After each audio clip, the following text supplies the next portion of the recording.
मध्य बस्तर और उत्तर बस्तर का जो इलाका है वहां पर तासीर और मुद्दे थोड़े थोड़े वहां पर अलग अलग हमें दिखाई देते हैं। आज हमारा जो विषय है, हम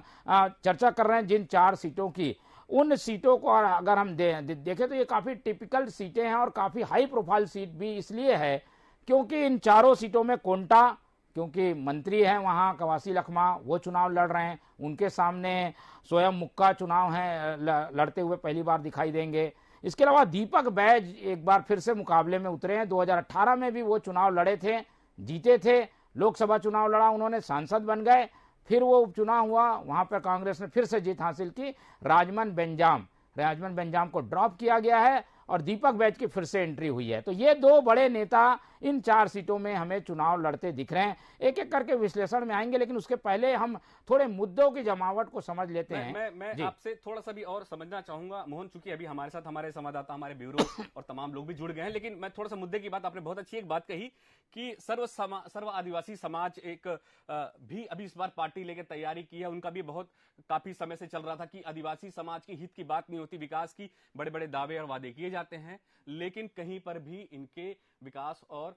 जो है वो जिस हिसाब से मूलभूत सुविधाएं मिलनी चाहिए, खासकर हम बस्तर की बात करें, बस्तर लगातार नक्सलवाद से जूझता रहा है और रोजगार की अगर बात करें, रोजगार का दिक्कत, अब बहुत सारी ऐसे मुद्दे हैं। हम बात करें, बड़े बड़े कारखाने की बात की जाती है, अभी नगरनार का प्लांट, फिर लोहंडीगुड़ा में भी टाटा का लगाने जाने की बात थी, तो इस तरह की चीजें सामने जरूर आई। लेकिन कहीं ना कहीं पर एक तरह से कोई भी जो अगर बड़े दल रहे हैं तो वो बड़े दल भी हमेशा से ये रहा है कि वो बहुत ज्यादा सिर्फ चुनाव के समय ही आदिवासियों को ज्यादा साधने की कोशिश करते थे, इसके अलावा बाकी समय नहीं छोड़ते। इस बार आदिवासी बिल्कुल मुखर हो गए हैं जो समाज है, कैसे देखते हैं आप इसे? बिल्कुल, देखिए जैसा कि हम ओवरऑल एक चर्चा भी कर रहे थे कि जो बस्तर के मुद्दे हैं वो हमारे उत्तर छत्तीसगढ़ और मध्य छत्तीसगढ़ से काफी अलग है, इसलिए इस पूरे बस्तर को अलग मुद्दों के नजरिए से देखने की जरूरत है। और इसीलिए हम देख रहे हैं कि प्रचार जब से शुरू हुआ है, अमित शाह का दौरा हुआ, नरेंद्र मोदी का दौरा हुआ, उसमें जो बातें सामने आई उसमें बस्तर के विकास पर जोर दिया गया। और दूसरी महत्वपूर्ण बात,